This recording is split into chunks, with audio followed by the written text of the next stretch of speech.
Good morning. Thank you, as always, to Jay Gates for being here to interpret for those who are hearing impaired in our community. One quick announcement at the top. So we are not going to have a briefing on Wednesday. We're going to resume our briefings on Friday, primarily because the governor is coming forward with what we expect to be some detailed information about reopening this afternoon. Greg Kesterman, the Commissioner of Public Health, is very in tune with what is happening at the state level. He's on calls all the time with the governor's office, and so he's going to come in on Friday, May 1st, when all this is kind of starting to roll out, and help us get some clarity related to the reopening orders by the governor. So we'll look forward to having Greg back in. We try to get him in once a week anyway. So that will be Friday. So we will not be doing a briefing on Wednesday. We'll start with the numbers, as we always do. Positive cases in Hamilton County are up to 1,005. Hospitalizations are at 239, and tragically, deaths now stand at 56. The deltas there are 137 for those who have tested positive, 30 for those who are hospitalized, and 9 for the deaths. And remember, those are from, we do the delta between Friday and today. Those who have recovered in the Hamilton County public health jurisdiction, which again is outside the city, does not include Norwood or Springdale, is 250. And so the delta since Friday and that number is 57. So today we are going to be discussing a very important topic I know I personally am hearing a lot about, and that is what we are facing in difficult times related to mental health and what people are experiencing in their homes related to mental health. So Linda Gallagher, the Vice President of Mental Health and Recovery Services Board, will discuss mental health during the quarantine and resources available to the public as we continue to shelter in place or stay at home. Before we get to that, though, we have a couple of public announcements. One is related to voting. So as you have heard me say, and many others say, Election Day technically is tomorrow. So if you have sent in that application to get a ballot and you have received your ballot, that ballot must be postmarked by the end of day today to be counted.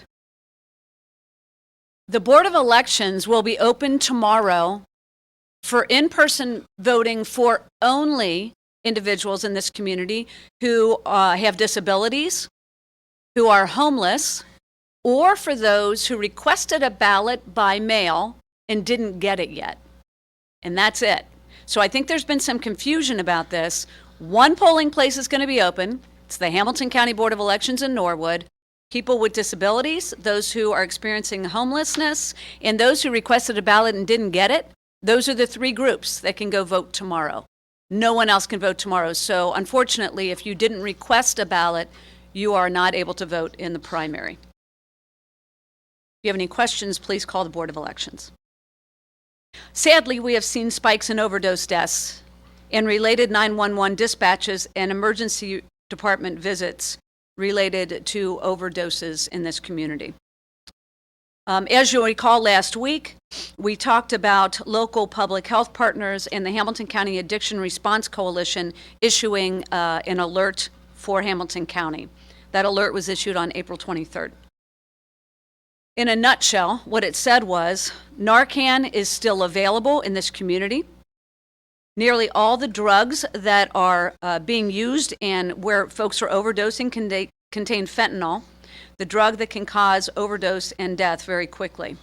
If you need Narcan, please call the Public Health Department. The number is 513-316-7725. They have Narcan available. Please get some Narcan. I feel like we should all be have Narcan available to us in your purse, on your belt, in your office, in your home, just in case you encounter someone who is overdosed. If you or someone you know overdoses, you should still call 911, even if you administer the Narcan. Treatment providers are open and offering services in many innovative ways. If you need help, please call the Addiction Services Hotline. That hotline number is 513-281-7422. Everyone is vulnerable during this unprecedented time, but we want to ensure that people know that help is still available.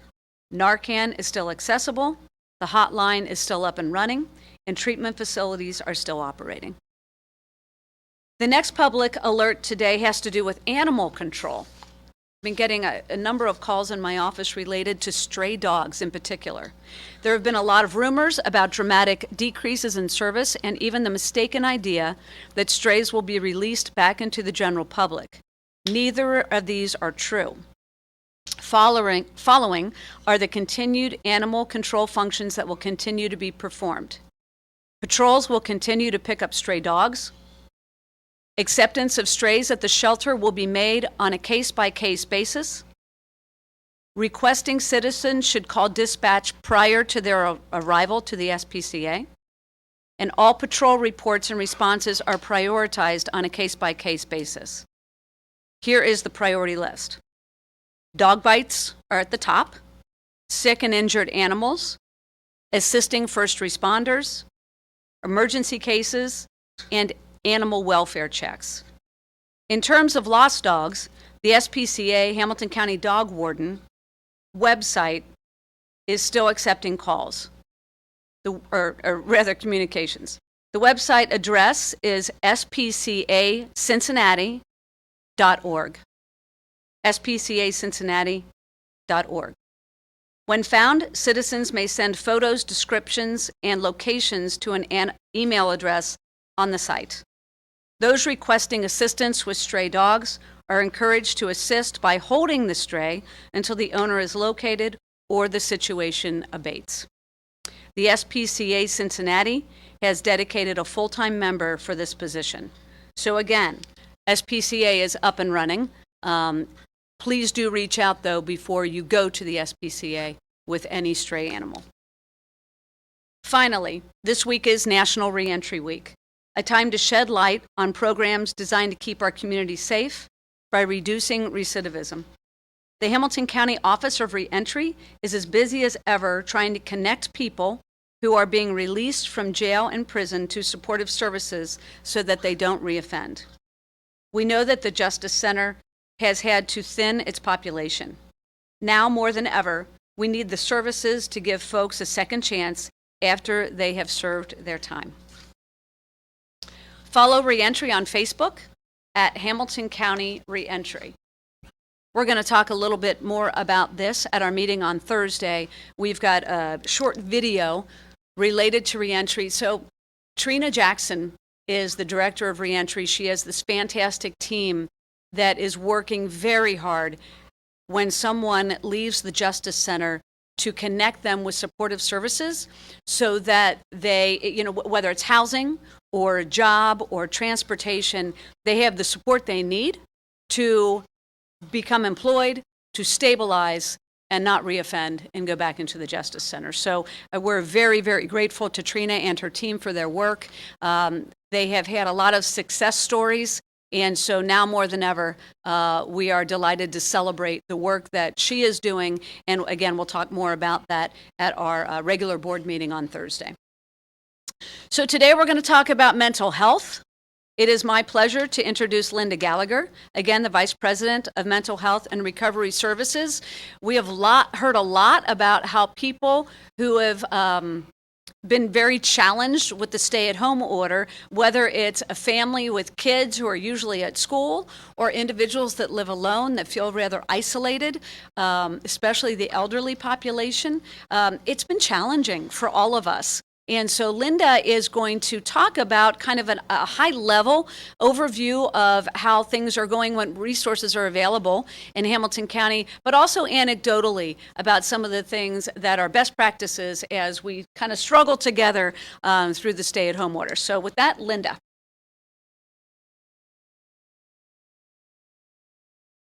Thank you, Commissioner. Good morning.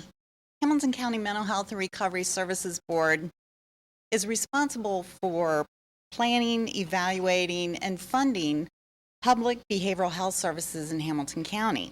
And we contract with about 36 different agencies, primarily who are not-for-profit agencies, to ensure that the people who need behavioral health services, and when I'm talking about behavioral health services, we're talking about substance use disorder and mental health services. And these are all on a long continuum, beginning with prevention services that happen in our schools and communities, all the way out to ongoing treatment that is either in an outpatient setting or sometimes even residential setting. And since the shelter-in-place order, everyone's life has been disrupted. Routines have been disrupted. Folks are a little out of sorts. They're not doing everything on a day in, day out basis that they used to. They don't have access to all of their families anymore. They don't have access to many of the places that they used to go to. And so if you're already suffering from a behavioral health disorder, then you're going to feel this even more acutely, more anxiety, more isolation. Where's my support system? And so clients who are faced with this are feeling isolated. They're worried. They might not be reaching out to take care of themselves. And so what our providers have done, they've really leaned in and they've stepped up.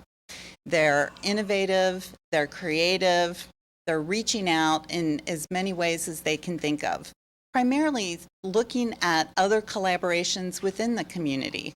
One of the ways has been that many of the schools have had pickup places where families can go and get food or some work for their children or laptops or Chromebooks or whatever it is that they're using, and our providers are trying to make sure that they also have access to those places to ensure that the safety net that they provide for folks with a behavioral health disorder are available, to make sure that people know we are open. Behavioral health agencies are open. They've had to change doing business. It used to be you sat down with somebody, you made that connection face to face, you were able to have close proximity. And so now they've really had to ramp up all different kinds of ways. How do I engage with my clients now? How do I maintain this connection so that folks continue to feel they are supported in the community, they do have access to the services that they need, and they've worked incredibly hard to make sure that that happens. They're using laptops, masks, and different platforms. It's a whole new way of doing business for them. But I want to take a second to talk about what an incredible group of individuals, our counselors, our case managers, they are essential workers. They are providing that safety net to this community for folks who feel isolated, who feel anxious, who are depressed, who need ongoing medication, who need ongoing treatment. They are there, and they're making sure that it works for everybody. There are some resources that I want to make sure that you're aware of. Our central clinic mental health access point, they have a 24-hour line. If you think you need access for mental health services, please call 558-8888. If you have a substance use disorder, if you're worried about someone who's abusing drugs and alcohol, also 24-hour line, 281-7422. And there's also 281-CARE, C-A-R-E, or 2273. That's 281-2273. Another 24-hour line that if you are anxious, if you're not really sure, you feel very isolated and alone, that's a great place to call, talk to someone, find out a little bit more about avenues and options for you in the community. And then lastly, I want to talk about our website that's available. On our website, hcmhrsb.org, you will find all the providers in the community that we contract with, all of the services that they have available to you, and as well as some other information for local, county, national supports. One of the things that Commissioner Dreihaus was talking about was, as we're all trying to figure out how to change our lives with a new stay-at-home order, this has really had an impact on families, certainly. Folks who have are now responsible not only for babysitting their children 24/7, I guess they're not babysitting, they're parenting their children 24/7. Those children are no longer in school. They've taken on additional duties as teacher, motivator, enforcer. And those are difficult roles when you're trying to keep yourself together, make sure that your family is taken care of, children are doing their schoolwork. It's a big job. And so as you take a look at if your children are worried, if they appear anxious, make sure you're talking with them. Share age-appropriate information. Be reassuring to them. It's scary when children can see things on the media that isn't necessarily, they don't understand it. Everybody's in masks now. Why can't I be in school, Mommy? What happened to all my friends? They don't, it's harder for them to process this. It doesn't make a lot of sense. But you can reassure them with age-appropriate information, and certainly you are their role model. Make sure that you're taking care of yourself. Make sure that you're keeping a routine and a schedule, that you're eating and sleeping, and wouldn't it be great if you were getting some exercise too?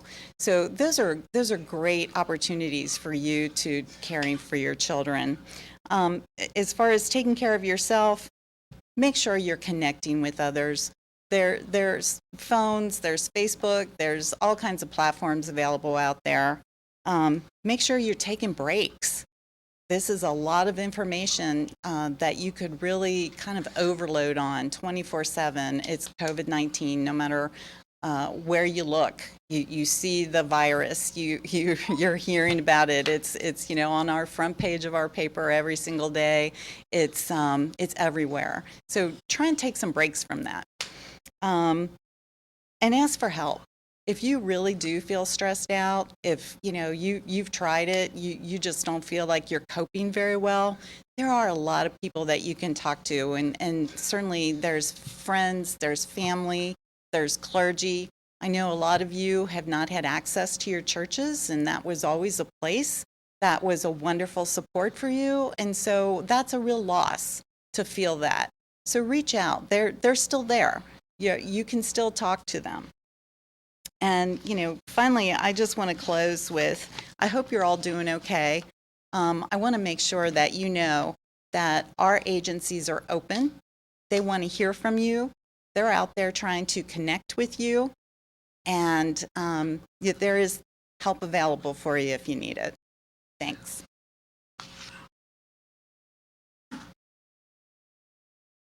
Thank you, Linda. One thing anecdotally, so I'm a walker. I walk every morning, or at least I try to. So I have been trying to visit new parks on the weekends. And so this past weekend, I went to Shawnee Lookout, which is way over on the west side of the county, almost Indiana. And there were quite a few people there. I was surprised because it's a little tucked away. But what a great experience to go out, walk the trails. People are practicing social distancing on those trails, thankfully, so none of us were really near one another. They were in family groups, really small groups, but it was a beautiful day. I've also been out to Mount Airy and been out to Miami Whitewater, all of which are open. They're all free right now. Hamilton County parks are free for anybody. You don't need to have a decal or a sticker. So by way of mental health and stress relief, walking outside in one of our beautiful parks is a great way to try to cope with some of the stresses that we're encountering with COVID-19. So with that, Bridget, we're open for questions. Yeah, Scott Wortman from the Inquirer has a question for you, Commissioner. Hey, Scott. Hey, good morning.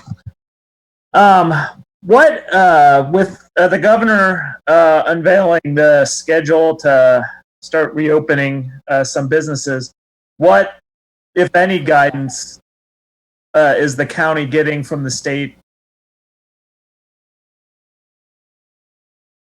So, Scott, I'm going to have to rephrase that for you because we couldn't hear you in the room. But Scott would like to know what, if any, guidance are you getting from the state to prepare for businesses reopening? Well, that's going to be the conversation on Friday.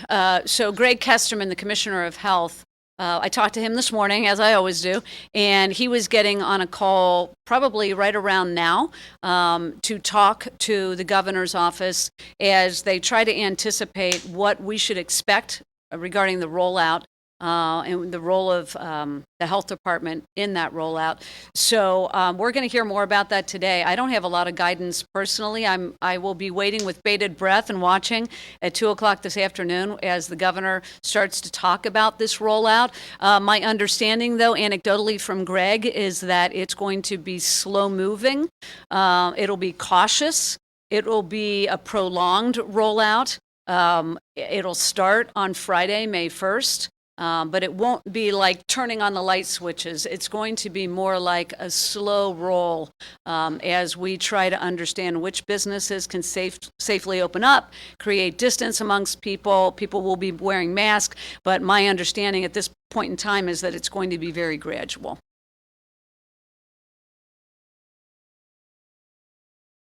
Okay, it appears that we do not have any other questions from our reporters. It is Monday after all, so happy Monday to everyone. Here we go, another week of COVID-19. So thank you all for joining. Again, no briefing on Wednesday. We'll be back Friday with the Commissioner of Health.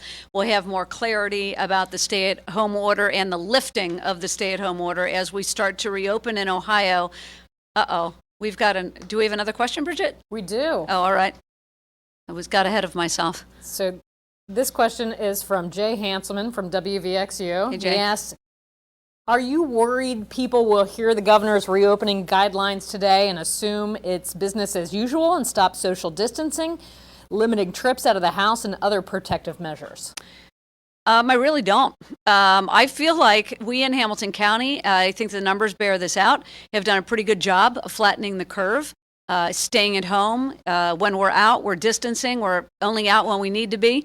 And we're wearing protective masks and gloves and all the rest of it. So I feel like people are taking this pretty seriously, at least the people that I interact with and talk to over the phone or by way of a video chat. No, and I think the governor, again, from having talked to the Commissioner of Health this morning and kind of getting a sense of the tone of what's going to be happening, I feel like the governor is going to be cautious. I think he has been cautious. He's been very careful about the messaging around this reopening. He's taken a couple extra days here to give us some clarity about that rollout and the reopening. So I am hopeful that people take the caution seriously and don't jump the gun. And I don't think we will. I think we've come too far. Why would we do that, right? Why would we put all of our progress at peril because we open up too quickly or forego all the things that we know we need to do related to this virus and keeping safe and keeping others safe? Really, it's as much about keeping the vulnerable population safe as it is anything else. So I've got a lot of confidence in the people in Hamilton County. So I feel like we'll have more clarity on Friday and we'll go from there. Good enough? All right, very good. Well, we will see you here on Friday at 10. Thank you.